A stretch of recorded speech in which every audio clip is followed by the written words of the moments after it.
हरे कृष्ण। श्रीमद् भागवतम स्कंध 3 अध्याय 6 श्लोक नंबर 33। पद्भ्यां भगवतो जज्ञे शुश्रूषा धर्मसिद्धये तस्यां जातः पुरा शूद्रो यद्वृत्त्या तुष्यते हरिः। पद्भ्यां भगवतो जज्ञे शुश्रूषा धर्मसिद्धये तस्यां जातः पुरा शूद्रो यद्वृत्त्या तुष्यते हरिः। अनुवाद और तात्पर्य श्रील प्रभुपाद के द्वारा। श्रील प्रभुपाद की जय। अनुवाद। तत्पश्चात धार्मिक कार्य पूरा करने हेतु श्री भगवान के पैरों से सेवा प्रकट हुई। पैरों पर शूद्र स्थित होते हैं जो सेवा द्वारा भगवान को तुष्ट करते हैं। तो यहाँ पे भगवान के विराट रूप से कौन से अंग से कौन उत्पन्न हुए भौतिक जगत में उसके बारे में बताया जा रहा है। और आज का जो श्लोक है इसमें बताया है कि भगवान के पैरों से सेवा प्रकट हुई। सेवा हमारे आत्मा का मुख्य धर्म है। आत्मा इतना एक्टिव है, वो सेवा करे बिना रह ही नहीं सकता है। अगर वो भगवान कृष्ण की सेवा नहीं करेगा तो आत्मा सेवा किसका करता है? देश का, समाज का, परिवार का। बिजनेसमैन कस्टमर की सेवा करते हैं, तो किसी ना किसी की सेवा तो व्यक्ति करता है, जाने अनजाने। तो यानी कुछ ना कुछ, भले ही वो अपने पर्सनल ग्रोथ के लिए नौकरी कर रहे हैं तो वो भी तो सेवा ही है एक प्रकार से। तो ये सब आत्मा का धर्म है। लेकिन यहाँ पे विशेष रूप से शूद्र के बारे में बताया है। शूद्र का मतलब होता है जो ब्राह्मण, क्षत्रिय या वैश्य का जो कार्य है उसमें नहीं है, कर्म के अनुसार ही होते हैं, जो इन तीनों के सेवक के रूप में स्थित है, उनका प्राकट्य जो है विराट रूप से हुआ। तात्पर्य में श्रील प्रभुपाद जी बताते हैं कि सेवा सभी जीवों की असली स्वाभाविक वृत्ति है। इसलिए हर व्यक्ति को भगवान की सेवा में तत्पर रहना चाहिए। भौतिक जगत है, मशीन युग है, बहुत फास्ट लाइफ है। हर कोई ना कोई अपना वृत्ति में लगा हुआ है, क्योंकि उनको धन कमाना है, परिवार का पालन पोषण करना है। लेकिन फिर भी वो समय निकालते ही है भक्त कि कैसे हम भगवान की सेवा कर सके ज़्यादा से ज़्यादा समय। ये भक्त की प्रवृत्ति होती है। इसलिए एक साधारण व्यक्ति का जीवन और भक्त के जीवन में जमीन आसमान का फर्क होता है।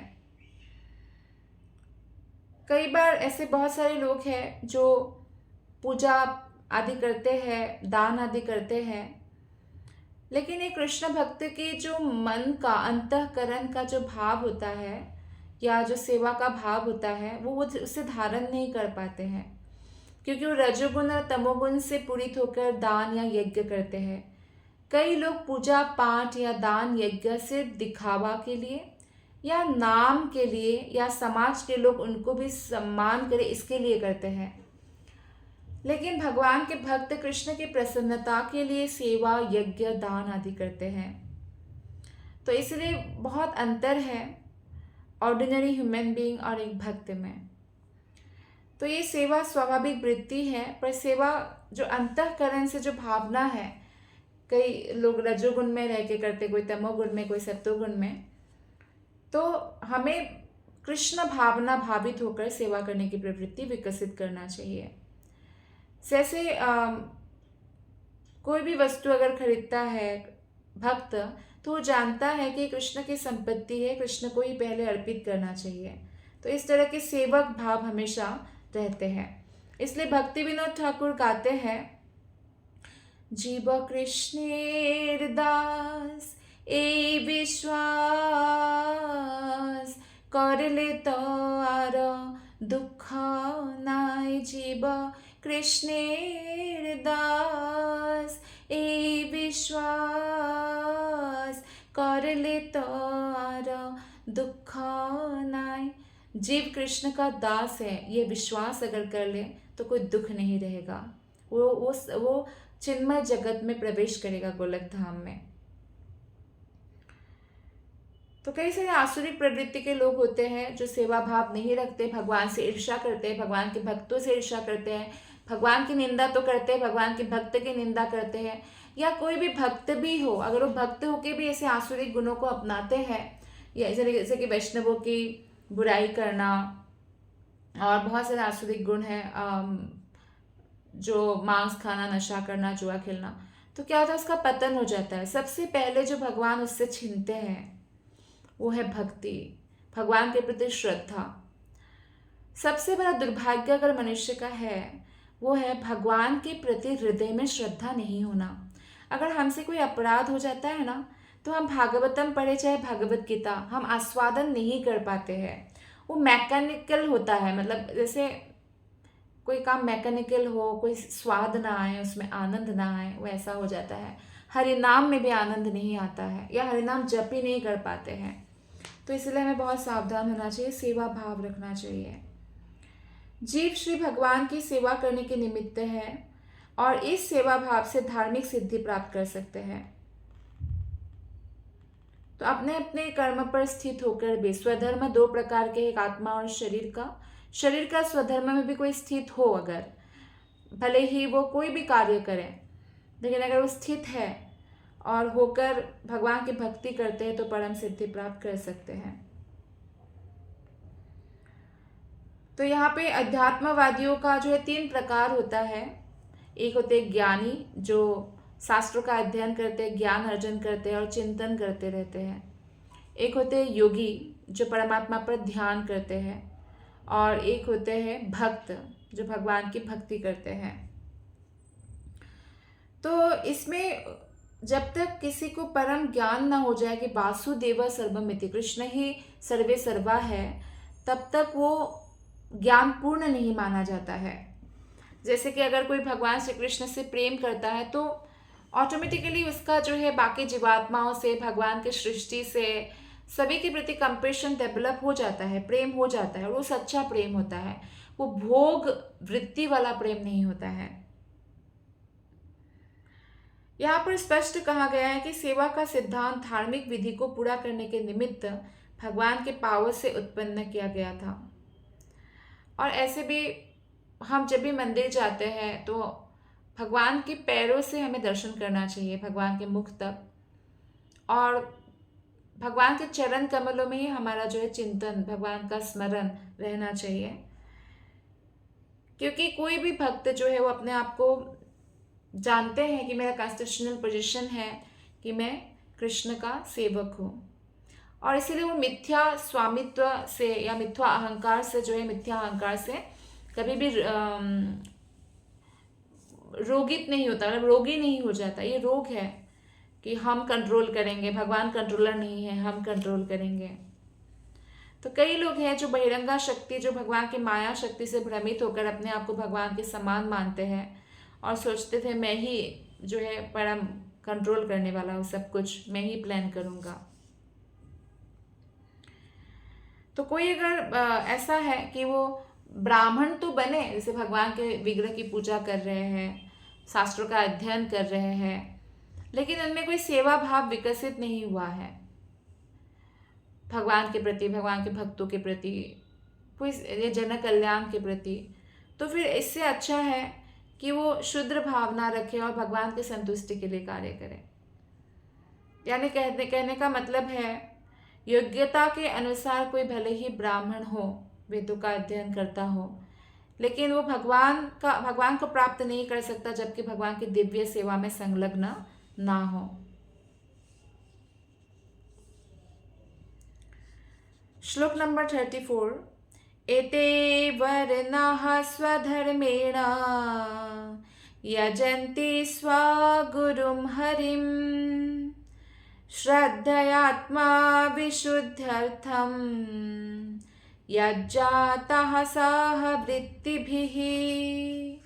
ये भिन्न भिन्न समस्त सामाजिक विभाग जो है अपने अपने वृत्तिपरक कर्तव्यों तथा जीवन परिस्थितियों के साथ पूर्ण पुरुषोत्तम भगवान से उत्पन्न होते हैं।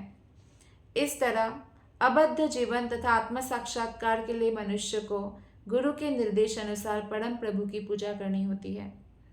ये जो 4 विभाग है, ब्राह्मण, क्षत्रिय, वैश्य, शूद्र, तो भगवान कहते हैं भगवत गीता में भी, चातुर्वर्ण्यम मया सृष्टम गुणा कर्म विभागशः। ये 4 वर्ण जो है, ब्राह्मण, क्षत्रिय, वैश्य, शूद्र, ये मैंने सृष्टि किया है गुणा कर्म विभागशः, गुण और कर्म के अनुसार विभाग किया है मैंने। तो भगवान से ही उत्पन्न हुआ है और अपने कर्म और गुण के अनुसार व्यक्ति उस कैटेगरी में आते हैं। लेकिन भले ही वो किसी भी कैटेगरी में हो, उनको आध्यात्मिक गुरु स्वीकार करना चाहिए जो उनको गाइडेंस दे कि कृष्ण तक कैसे पहुंच सकते हैं, और उसी के अनुसार भगवान की पूजा करनी चाहिए। तो हमारे शरीर में जितना भी भाग है, अंग प्रत्यंग है, मुंह हो चाहे पाँव हो, हाथ हो, पैर हो, चाहे आँखें हो, कान हो, सब भगवान की सेवा के निमित्त हैं। इसलिए अगर हम अम्बरीश महाराज के लाइफस्टाइल देखेंगे या भक्तों के लाइफस्टाइल जो देखते हैं, वो सारे अंगों को भगवान की सेवा में लगाते हैं। पैरों को कैसे लगाया जा सकता है? भगवान के मंदिर जाने के लिए। भले आप गाड़ी में बैठ के गए, लेकिन गाड़ी तक आप पैदल चलेंगे, गाड़ी में बैठेंगे, फिर गाड़ी से उतर के आप पैदल चलेंगे, तो पैरों का उपयोग हुआ। आप धाम यात्रा करें, भले ही ट्रेन में गए, तो पैरों का उपयोग हुआ भगवान की सेवा में। हाथ का उपयोग होता है भगवान के लिए, कोई कुकिंग करना, भगवान के लिए भोग बनाना, भगवान का अभिषेकम करना, भगवान के चरणों में तुलसी पत्र डालना या आरती करना, ये सब, या जप करना, मुंह से बोलना हरे कृष्ण महामंत्र, ये मुंह की सेवा है। प्रसादम खाना, ये भी जीव की सेवा है। आंखों से भगवान कृष्ण को दर्शन करना मंदिर में, कान से भगवान की कथा का श्रवण करना, ये जो कपाल है, जो माथा है, इसमें से सर से भी भगवान के सामने झुकना, हर अंग का जो है कार्य होता है। बद्ध जीवन में आत्मा को ऐसा लगता है कि वो ब्रह्मांड का स्वामी बन सकता है। आप देखिए, काम, क्रोध और लोभ, ये तीनों को नरक का द्वार बोला गया है ना 17वां अध्याय में। तो काम मतलब क्या होता है? काम मतलब भौतिक इच्छा, भौतिक कामना, भौतिक वासना। तो जब भौतिक इच्छा होता है, कोई भी, मान लीजिए धनी बनने की भौतिक इच्छा हुई, तो अगर कामना की पूर्ति नहीं होती है, काम ऐसा, क्रोध ऐसा, रजोगुण समुद्भव, कामना की पूर्ति आपकी नहीं होगी तो क्रोध उत्पन्न होगा कि मैंने इतना मेहनत किया था, इतना इच्छा था मेरा, इतना मन था, नहीं हुआ, तो क्रोध उत्पन्न होगा। और अगर कामना की पूर्ति हो गई, ये भी खतरनाक है, भौतिक इच्छा की पूर्ति हो गई तो लोभ उत्पन्न होगा। आज मुझे इतना धन आया, कल और धन आएंगे, परसों और धन आएंगे। तो इस तरह से जो है, काम हमेशा ही, भौतिक कामना, भौतिक वासना हमेशा ही पतन का मूल कारण है। तो इसलिए ऐसा सोचना कि मैं ही स्वामी हूँ और मैं सब कुछ कंट्रोल कर सकता हूँ, ये एक भ्रम मात्र है। इसलिए ऐसे प्रामाणिक गुरु का पथ प्रदर्शन हमें चाहिए, जिससे हमारा मन शुद्ध हो, अंतःकरण शुद्ध हो। कोई अगर व्यक्ति जगत को देखने का विजन बदल दे, है ना, दृष्टि बदल दे, तो उसको कौन दुखी कर सकता है? और ये दृष्टि कौन देते हैं हमें? गुरु देते हैं, आध्यात्मिक गुरु, गुरु साधु शास्त्र, यानी गुरु देते हैं, अन्य वैष्णवगण देते हैं, और भागवतम जैसे शास्त्र देते हैं। तो इसलिए हमेशा ये प्रयत्न करना चाहिए कि हमारा अंतःकरण शुद्ध हो। एक भक्त का जीवन अत्यंत शुद्ध होता है। वो केवल रोज स्नान करते हैं, स्वच्छ कपड़े पहनते हैं, इतना ही नहीं, वो किसी की निंदा नहीं करते, मांस मदिरा आदि सेवन नहीं करते, अवैध यौन संबंध नहीं करते हैं, अभक्तों की संगति नहीं करते, कुसंगति। तो इस तरह से वो हमेशा पवित्र रहते हैं। और सबसे बड़ा बल जो उनको मिलता है, हरि नाम से मिलता है। जो अंतःकरण में निरंतर वो जप करता है, वो 16 माला तो जप करते ही है, उसके अलावा भी वो मन में हमेशा हरि नाम का जप करता है। तो ऐसे जो लोग बोलते हैं कि नहीं हम माला में जप नहीं करेंगे, हमारे मन में चलता रहता है, तो ये धोखा है, मन में नहीं चलेगा ऐसे लोगों का। लेकिन जो माला लेके 16 माला गिन के करते हैं और उतना आहार आत्मा को देते हैं, आत्मा का आहार हरि नाम है, हमारा आहार रोटी सब्जी दाल चावल ऐसा है, तो इसलिए आत्मा का आहार आत्मा को देना होगा। आत्मा का खुराक मिलते ही आत्मा शक्तिशाली तो है ही आत्मा, पर उनको आध्यात्मिक अनुभूति होने लगेगा, तब वो क्या होगा, शुद्ध सत्वगुण की और जो है यात्रा करेंगे। तो इसलिए पथ प्रदर्शक के लिए हमें वैष्णवों का आश्रय लेना चाहिए, गुरु का आश्रय लेना चाहिए, और प्रामाणिक गुरु के अधीन होकर भगवान की पूजा करने से हम अति शीघ्र जो है परम सिद्धि प्राप्त करते हैं, वो है कृष्ण प्रेम। शुद्ध की अन्य विधियां जीवन की इस अवस्था तक पहुंचने में सहायक बन सकती है, किंतु वास्तविक सिद्धि प्राप्त करने के पूर्व मनुष्य को इस अंतिम बिंदु तक आना होता है कि उनको अब आश्रय लेना ही पड़ेगा। दीक्षा किस लिए? दीक्षा इंग्लिश में बोलते इनिशिएशन, मतलब उस दिन से भक्ति शुरू होता है। तो इसलिए अगर किसी के पास गुरु नहीं है तो उनको हर सांस में कृष्ण से एक ही प्रार्थना करना चाहिए कि मुझे वो प्रामाणिक गुरु दीजिए जिससे मैं आप तक आ सकूं, और कृष्ण रेसिप्रोकेशन करते हैं बहुत जल्दी। श्लोक नंबर 35। एतत् क्षत्तर्भगवतो दैवकर्मात्मरूपिणः कः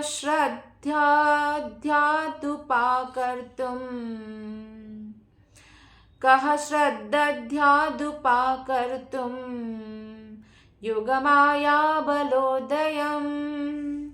हे विदुर, मैत्रेय मुनि कहते हैं, हे विदुर, पूर्ण पुरुषोत्तम भगवान के अंतरंगी शक्ति द्वारा प्रकट किए गए विराट रूप के दिव्य काल, कर्म तथा शक्ति को भला कौन माप सकता है, या उसका आकलन कौन कर सकता है। जैसे कुएं में मेंढक होता है, तो कुएं का मेंढक को अगर कोई प्रश्न पूछे कि प्रशांत महासागर कितना बड़ा है, तो कितना बड़ा बोलेगा, उसके इमेजिनेशन के बाहर है, तो नहीं बोल पाएगा सही से। तो उसी प्रकार से भगवान के बारे में सही सही बोलना जो है हमारे सामर्थ्य में नहीं है। तो कुएं के मेंढक के समान दार्शनिक पूर्ण पुरुषोत्तम भगवान की अंतरंगी शक्ति योग माया द्वारा प्रदर्शित विराट रूप के विषय में भले ही मानसिक तर्क वितर्क करते रहे, किंतु वस्तुतः कोई भी ऐसे विशाल प्रदर्शन को माप नहीं सकता है। भगवान को कोई माप नहीं सकता है। भगवान तो विश्वेश्वर है, विश्वरूप है, ब्रह्मांड के स्वामी है। जैसे कि भगवत गीता में जब विश्व विराट रूप दिखाते हैं भगवान, तो अर्जुन कहते हैं, ये 11वां अध्याय के 16वां श्लोक है, अनेक बाहु दरवक्त्र नेत्रम पश्यामि त्वं सर्वतोऽनन्तरूपम् नान्तं न मध्यं न पुनस्तवादिं पश्यामि विश्वेश्वर विश्वरूपा। हे विश्वेश्वर, हे विश्वरूप, हे ब्रह्मांड के स्वामी, मैं सभी दिशाओं में असंख्य हाथ, शरीर, मुख तथा आंखें देख रहा हूँ। अर्जुन को दिख रहा है विराट रूप में ये सब, और वे सभी अनंत है। अनंत मतलब जिसका कोई अंत नहीं है, ऐसा देख रहे हैं। तो कौन गिन सकता है भला। मैं इस रूप का ना तो अंत पा सकता हूँ, ना मध्य, ना आदि। यानी विराट रूप का ना अंत समझ में आ रहा है, ना मध्य, ना आदि। तो श्रीमद् भागवत गीता विशेष रूप से अर्जुन से कही गई थी, और उसके अनुरोध पर उसके समक्ष विश्वरूप दिखलाया गया था। तो भक्त का ये महानता है कि भक्त के ऊपर कृपा करके भगवान जन कल्याण के ऊपर जो है जन कल्याण हो जाता है ऑटोमेटिकली, क्योंकि अर्जुन के लिए ये भागवत गीता कहा गया था, और जिसमें हमारे लिए भी मैसेज है, अर्जुन के माध्यम से कहा गया एक्चुअली। उसे इस विश्वरूप को देखने हेतु विशेष आंखें प्रदान की गई थी कृष्ण ने अर्जुन को। अर्जुन ने कहा कि अगर आपको लगता है कि मैं देख सकता हूँ तो मुझे कृपया दर्शन दीजिए। तो कृष्ण ने कहा कि इस आंखों से आप नहीं देख पाओगे, इतना विराट स्वरूप है, तो आपको मैं आंखें देता हूँ, दिव्य दृष्टि दिया। तो इस प्रकार से भगवान जब हम पर प्रसन्न होते हैं तो भगवान ही हमारे हृदय को प्रज्वलित कर देते हैं, प्रकाशमय कर देते हैं, और आँखों को भी, ताकि हम देख सके भगवान को, ऐसा आँखें भी हमें प्रदान करते हैं। पूर्णतः आध्यात्मिक जो है हम हो जाते हैं। तो यहाँ पे बताया गया है, श्रील प्रभुपाद बताते हैं कि इस तरह यद्यपि अर्जुन भगवान के असंख्य हाथ तथा मुंह देख सका, किंतु वो पूर्ण रूपेण उनका दर्शन नहीं कर सका।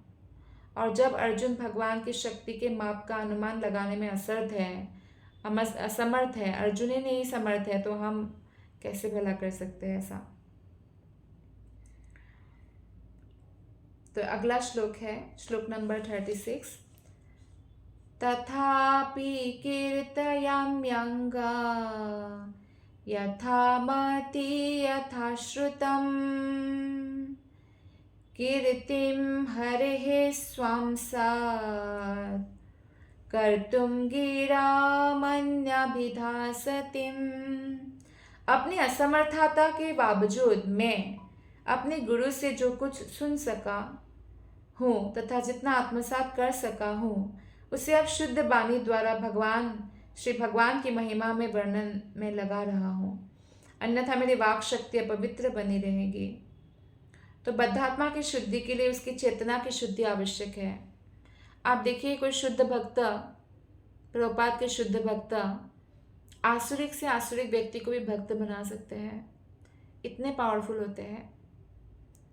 दिखने में हो सकता है भक्त कोई साधारण लगे, पर अगर उसने कृष्णा भावना को स्वीकार किया है और इस तरह से वो कृष्ण भक्ति में तपस्या कर रहे हैं, तो उसकी ये जो भगवत गीता में 16वां अध्याय में गुण बताते हैं ना, 26 गुण, उसमें है तेजोमय। भक्त तेजोमय होते हैं।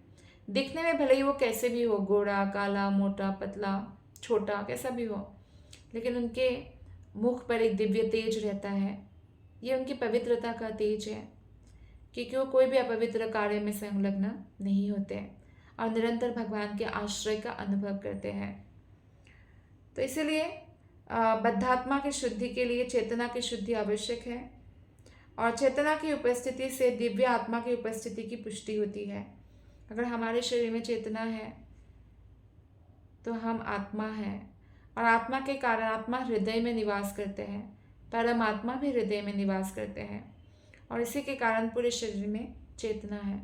आत्मा पूरे शरीर में चेतना का कारण है और परमात्मा आत्मा का कारण है।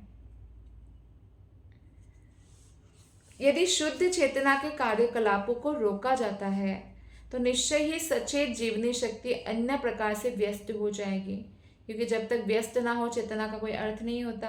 अगर हम भगवान के भक्ति में व्यस्त नहीं रहेंगे तो हम किसी अन्य चीज़ों में व्यस्त हो जाएंगे, क्योंकि आत्मा निष्क्रिय नहीं रह सकता है ना, आत्मा का यह नेचर होता है।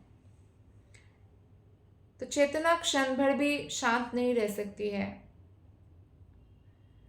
और जब शरीर कार्य नहीं करता, शरीर सो रहा है, तो चेतना को स्वप्न आता है, स्वप्न में भी चेतना कार्य करते रहते हैं। तो इस तरह से जिस तरह से कोई नशा करता है और नशा उतरता है तो मनुष्य जग जाता है, तब उसको पता चलता है कि नशे में जो वो देख रहा था वो सत्य नहीं था।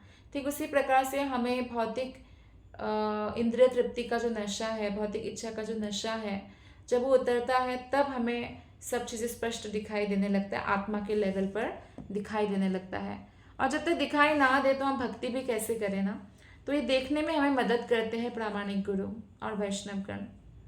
श्री मैत्रेय मुनि का कथन है कि अपवित्र सचेतन कार्यकलापों से बचने हेतु वे श्री भगवान के अनंत कीर्ति का वर्णन करने का प्रयास कर रहे थे। जैसे आपको कोई ज्ञान मिला, आपको किसी ना किसी के साथ शेयर करना है। ऐसा नहीं कि ज्ञान को लेके बस हमें मिला बहुत है, हम गुफा में अपने घर में माला करेंगे, हरे कृष्ण महामंत्र का जप करेंगे, भगवत धाम जाएंगे।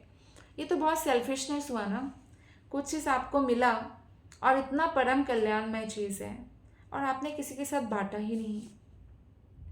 ज़रूरी नहीं है कि 500,000 लोगों का पंडाल हो और उसमें हम लेक्चर दें, तो ज़रूरी नहीं है।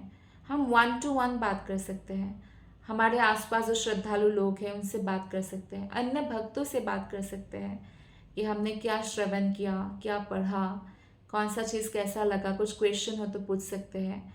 जनरली जो वरिष्ठ वैष्णव है उनसे कनिष्ठ वैष्णव है तो लोग प्रश्न करते हैं कि मुझे, प्रश्न के माध्यम से वो डिस्कस करते हैं कि मैंने ये पढ़ा तो ये डाउट आया, तो गुह्यम आख्याति पृच्छति कहते हैं। तो इस तरह से जो है हमारी चेतना शुद्ध होती रहती है जब हम भगवान कृष्ण के बारे में बात करते रहते हैं और श्रवण करते रहते हैं। जैसे निंदा करने से चेतना दूषित हो जाती है ना, निंदा किसी की भी नहीं करना चाहिए। वैष्णवों की निंदा तो महान अपराध है, वो तो महारौरव नरक जाते हैं, भक्ति उनकी छीन जाती है, उससे बुरा और क्या हो सकता है। लेकिन अन्य व्यक्तियों का भी निंदा खतरनाक है। जैसे ही हम किसी की निंदा करते हैं ना, तो उनका जो अवगुण है, उनका जो दोष है, वो हमारे अंदर प्रवेश करते हैं और हमारे अच्छे गुण चले जाते हैं। इतने मुश्किल से हम जन्मों जन्मांतर से थोड़ा बहुत जो अच्छे संस्कार, अच्छे गुण अर्जित करते हैं, वो भी चले जाते हैं। और साथ ही उनका जो पाप है, जो पूर्व जन्म में उसने पाप किया है, वो भी मिलता है व्यक्ति को। तो इसलिए निंदा, बहुत बुद्धिमान व्यक्ति कभी निंदा नहीं करेंगे, भले ही उनको गले तक भी आए, वो उसको सहन कर लेंगे, हजम कर लेंगे, उस वेग को सहन कर लेंगे, वाचो वेगम, निंदा करने की जो इच्छा है। आप देखिए समाज में ज़्यादातर लोग निंदा ही तो करते हैं, क्रिटिसाइज करते रहते हैं, निंदा करते रहते हैं, लोगों की बुराई करते रहते हैं दिन भर। तो आप सोचिए, और फिर बोलेंगे मैंने तो कोई पाप नहीं किया, मेरे साथ ऐसा क्यों हो रहा है। दूसरों का पाप, जिसका हम निंदा करते हैं, उसका पाप हम ले रहे हैं।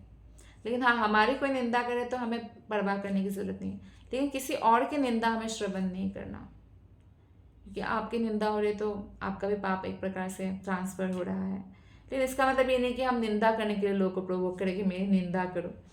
It should not be done, क्योंकि कोई भी भक्त की निंदा कोई भी करते तो बहुत ज़्यादा खतरनाक है। तो नॉर्मल ऑर्डिनरी पर्सन कभी निंदा नहीं करना चाहिए, निंदा से व्यक्ति दूषित हो जाता है। तो इसलिए उत्तम अधिकारी का एक लक्षण बताया गया है उपदेशामृत में कि वो निंदा आदि शून्य होते हैं, निंदा आदि से शून्य होते हैं, उसको निंदा करना बिल्कुल अच्छा नहीं लगता।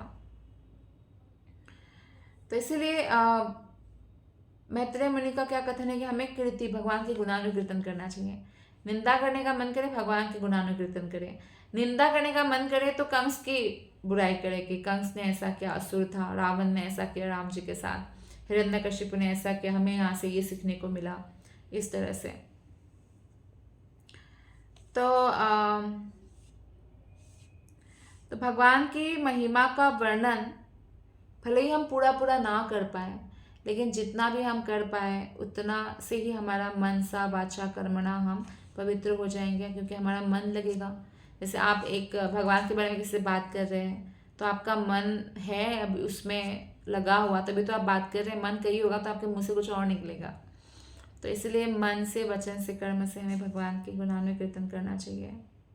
अतः भगवान की महिमा का वर्णन करते हुए भक्त दिव्य रुचि में अभिभूत होकर उनसे एक हो जाता है, यद्यपि वह शाश्वत रूप से दिव्य सेवक बना रहता है। भक्त की यह एक साथ ऐक्य तथा भिन्नता की स्थिति उसे शाश्वत रूप से शुद्ध बनाते हैं। तो हमेशा भक्त अपना पोजीशन नहीं भूलते, इसलिए भक्तों को कितना भी धन आए, कितना भी कुछ आए, भक्त कभी भी अहंकारी नहीं बन जाता, निष्ठुर नहीं बन जाता है।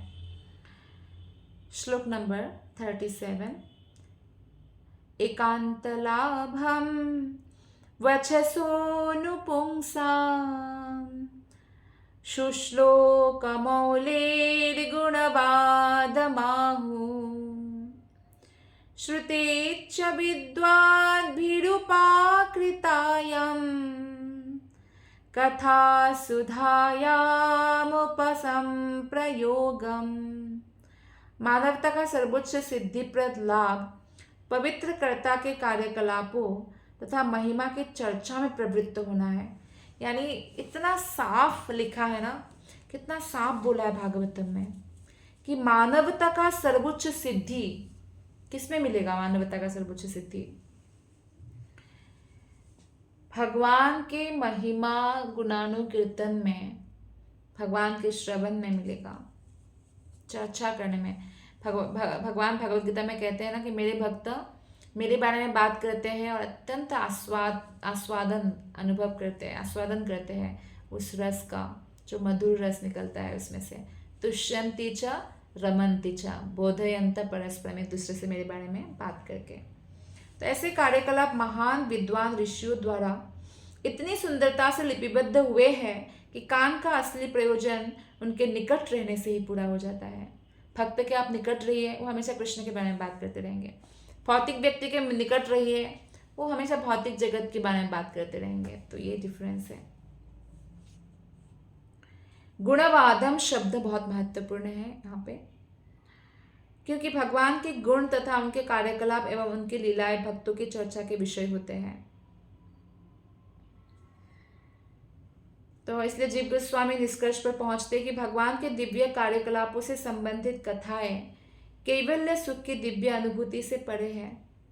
श्री भगवान के इन दिव्य कार्यकलापों को महर्षियों ने इस प्रकार लिपिबद्ध किया है कि उन कथाओं को सुनने मात्र से ही आत्म साक्षात्कार को प्राप्त होता है, सिर्फ सुनने मात्र से। इसलिए कोई पढ़ाई लिखाई करना बहुत ज़्यादा या संस्कृत में विदग्ध पंडित होने की कोई आवश्यकता नहीं है, अगर हम भगवान की कथा को प्रामाणिक भक्त से श्रवण करते हैं तो इससे कान का सदुपयोग हो जाता है। श्लोक नंबर 38।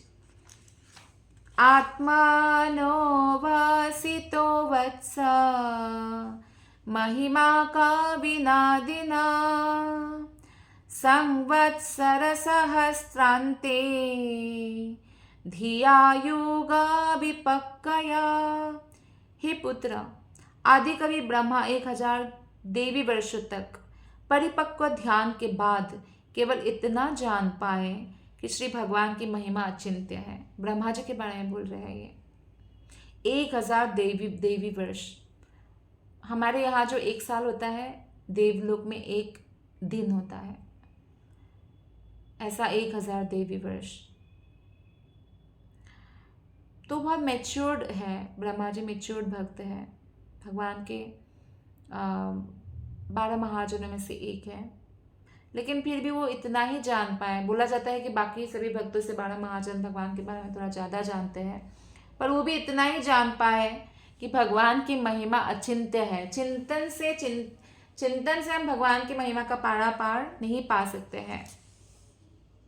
तो इसलिए भगवान की महिमा का कल्पना करके हम कुछ हासिल नहीं कर सकते हैं। अकल्पनीय है, अचिंत्य है। और ब्रह्म संहिता में कहा गया है कि जो मानसिक चिंतक चिंतन के आकाश में मन या वायु के बेग से करोड़ों वर्षों तक क्यों ना उड़ता रहे, फिर भी चिंतन कर करके भगवान को प्राप्त नहीं कर सकते। भक्ति कर करके प्राप्त कर सकते हैं, भगवान की सेवा कर करके प्राप्त कर सकते हैं, भगवान की महिमा का श्रवण करके भगवान को प्राप्त कर सकते हैं।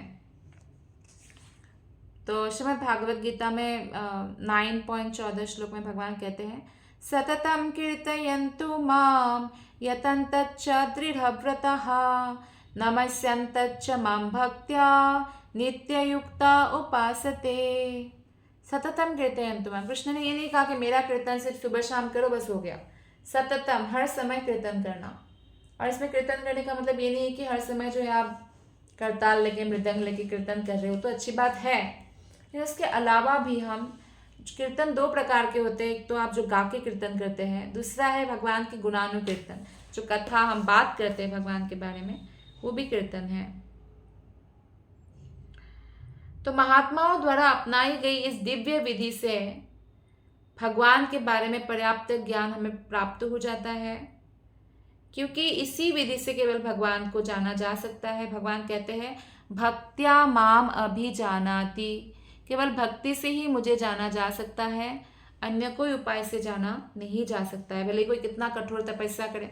और भगवान को पसंद भी नहीं आता। भगवत गीता में भगवान कहते हैं कि कोई अगर कठोर तपस्या करते हैं ना, परमात्मा को कष्ट पहुंचता है। एक्चुअली क्यों कष्ट पहुंचता है? क्योंकि वो भगवान की भक्ति के लिए कार्य नहीं कर रहे। जैसे रावण है, रावण ने बहुत कठोर तपस्या किया था, इतना कठोर तपस्या हिरण्यकशिपु ने भी किया था। लेकिन ये क्यों किया था? भस्मासुर ने कितना कठोर तपस्या किया था। वो लोग अजर अमर बनना चाहते थे, भोग करना चाहते थे, कंट्रोल करना चाहते थे पूरे जगत में, इसलिए। तो इससे परमात्मा को आनंद नहीं मिलता। या कोई जो धरना देते हैं और किसी मनुष्य के लिए या किसी का जिद पूरा करने के लिए खाए पिए बिना रहते हैं, ये भी एक प्रकार का तपस्या है, पर इसको तमोगुणी तपस्या कहा गया है। इस तपस्या से परमात्मा जो हमारे अंदर है उनको कष्ट पहुंचता है। श्लोक नंबर 39। अतो भगवतो माया मायी नामपि मोहिनी यत् स्वयं चात्मवर्मात्मा न वेद किमुता परे। पूर्ण पुरुषोत्तम भगवान की आश्चर्यजनक शक्ति मायावियों को भी मोहग्रस्त करने वाले हैं। यह निहित शक्ति आत्माराम भगवान तक को अज्ञात है, अतः अन्यों के लिए निश्चय ही अज्ञात है। तो कभी कभी क्या होता है, जैसे मोहिनी शक्ति है, तो क्या हुआ था मोहिनी शक्ति में? मोहिनी भगवान का ही तो रूप है। असुर और देवताओं के बीच में अमृत बांट रहे थे, तो मोहिनी अवतार लिया, तो असुर मंत्र मुग्ध हो गए। भगवान की मोहिनी अवतार, भगवान मोहित करना चाहे तो असुर भी मंत्र मुग्ध हो जाएंगे। लेकिन भगवान असुरों के सामने जो है ऐसा करते ही नहीं है। असुर असुर जो है आसुरिक प्रवृत्ति में हमेशा वो रहते हैं, तो भगवान उनको ऐसे ही उन्हीं में डालते रहते हैं, श्रद्धा विहीन रहते हैं। नहीं तो सोचिए, शांति दूत बन के जब कृष्ण गए दुर्योधन के पास, धृतराष्ट्र के पास, दुर्योधन ऐसा इतना महामूर्ख है कि वो कृष्ण को भगवान जानते हुए बांधने का कोशिश करेगा। यानी वो आसुरिक प्रवृत्ति में थे, इसलिए भगवान को नहीं पहचान पाए। लेकिन भीष्म पितामह अलग बाकी लोग पहचान पाते हैं। तो इसी तरह से यहाँ पे बताया गया है कि मायावियों को भगवान जो है अलग प्रकार से जो है मोहग्रस्त करके रखते हैं भक्तों को, और भक्तों को जो है योग माया के अंदर रखते हैं, अभक्तों को महामाया के अंदर। बहुत सारे लोग भगवान जब थे यहाँ पे, राम जी कृष्ण, तब भी भगवान के रूप में उनको स्वीकार नहीं करते थे, क्योंकि बहिरंगा शक्ति के प्रभाव में तो अपने आप को ही सर्वशक्तिमान मानते थे, कंट्रोलर मानते थे। शिशुपाल जैसे भगवान को ही गाली दे रहे हैं। और कई सारे ऐसे लोग हैं जो भक्त हैं, उनकी भी बुद्धि भगवान योग माया से ढक देते हैं, ताकि प्रेम का आदान प्रदान हो सके। यशोदा माता को पता चले कृष्ण भगवान है, तो उनको कभी बांधेंगे नहीं, पूजा स्थली में ही रखेंगे, जो बोलेंगे वो करेंगे। माखन छुड़ाया, ठीक है कोई बात नहीं, ऐसा। तो वो रस का आस्वादन करने के लिए भगवान ऐसे करते हैं। भगवान जो है परम शक्तिमान है, और उनके लिए कुछ भी असंभव नहीं है। और अगर हम भगवान पर पूर्ण विश्वास रखते हैं और अवश्य रक्षिबे कृष्ण, कृष्ण हमारी अवश्य रक्षा करेंगे, हमारी भक्ति की रक्षा करेंगे, और कृष्ण रक्षा करते हैं। तो यहाँ पे श्रील प्रभुपाद जी बताते हैं कि वृक्ष तथा बीज भक्तों को भगवान के कार्यकलापों के विषय में ध्यान करने में लगाते हैं, जबकि लौकिक विवाद प्रिय लोग अपना समय शुष्क चिंतन तथा मनोरथ में व्यर्थ गवाते हैं। अपने चिंतन से गर्वित वे कभी वटवृक्ष के सरल छिपे हुए कार्यकलापों की प्रशंसा नहीं कर सकते। वटवृक्ष को देख लीजिए, तो एक साधारण बीज में भी कितने वटवृक्ष छुपा हुआ होता है, और उनका जो जड़ है कई बार ऊपर है नीचे पता नहीं चलता। तो इस तरह से जो है भगवान कितने ही ऐसे विशाल विशाल भगवान की सृष्टि है। भगवान की कृपा से इतने सारे जो ग्रह नक्षत्र है हवा में तैर रहे हैं, पानी में तैरते हैं, हवा में नहीं तैरते हैं ना। तो आज हम इस अध्याय के छठे अध्याय के लास्ट श्लोक अब पढ़ रहे हैं। आज ये अध्याय पूर्ण होगा। श्लोक नंबर 40। यतो प्राप्यान्यवर्तन्त वाचच्च मनसा सह अहं चान्या इमे देवः तस्मै भगवते नमः। अपने अपने नियंत्रक देवों सहित शब्द, मन तथा अहंकार पूर्ण पुरुषोत्तम भगवान को जानने में असफल रहे हैं, अतएव हमें विवेक पूर्वक उन्हें सादर नमस्कार करना ही योग्य है। तो यानी बड़े बड़े देवता जो वेद को जानते हैं, वो भी भगवान को जानने में पूरी तरह से असमर्थ है। तो इसलिए मनुष्य तो कैसे ही जान पाएंगे। यहाँ पे श्रील प्रभुपाद जी लिखते हैं कि भक्तगण कम से कम इतना तो जान सकते हैं कि परम सत्य पूर्ण पुरुषोत्तम भगवान कृष्ण है, और हमें कृष्ण की भक्ति करना चाहिए, और इस विधि से हम भगवान को प्राप्त कर सकते हैं। और भक्त्या माम अभिजानाति 18वें अध्याय में 55 श्लोक में कृष्ण ने स्वयं कहा है। तो हम भक्ति करते जितना रहेंगे उतना भगवान को जानते रहेंगे। तो वे भक्ति भाव से भगवान भगवती को सादर नमस्कार करते हैं। मनुष्य को श्री मैत्रेय मुनि तथा विदुर महाराज, परीक्षित एवं श्री सुखदेव गोस्वामी जैसे महर्षियों तथा भक्तों के चरण चिन्हों का अनुगमन करना चाहिए। उनकी जो उपदेश है भागवतम में है, तो उसको हमें ग्रहण करना चाहिए, उनके जीवन से सीखना चाहिए। जैसे परीक्षित महाराज कभी विचलित नहीं हुए, युधिष्ठिर महाराज। तो इस तरह से हम भगवान की भक्ति में प्रगति कर सकते हैं। इस प्रकार श्रीमद् भागवतम के तृतीय स्कंध के अंतर्गत विश्व रूप की सृष्टि नामक छठे अध्याय के भक्ति वेदांत तात्पर्य पूर्ण हुआ।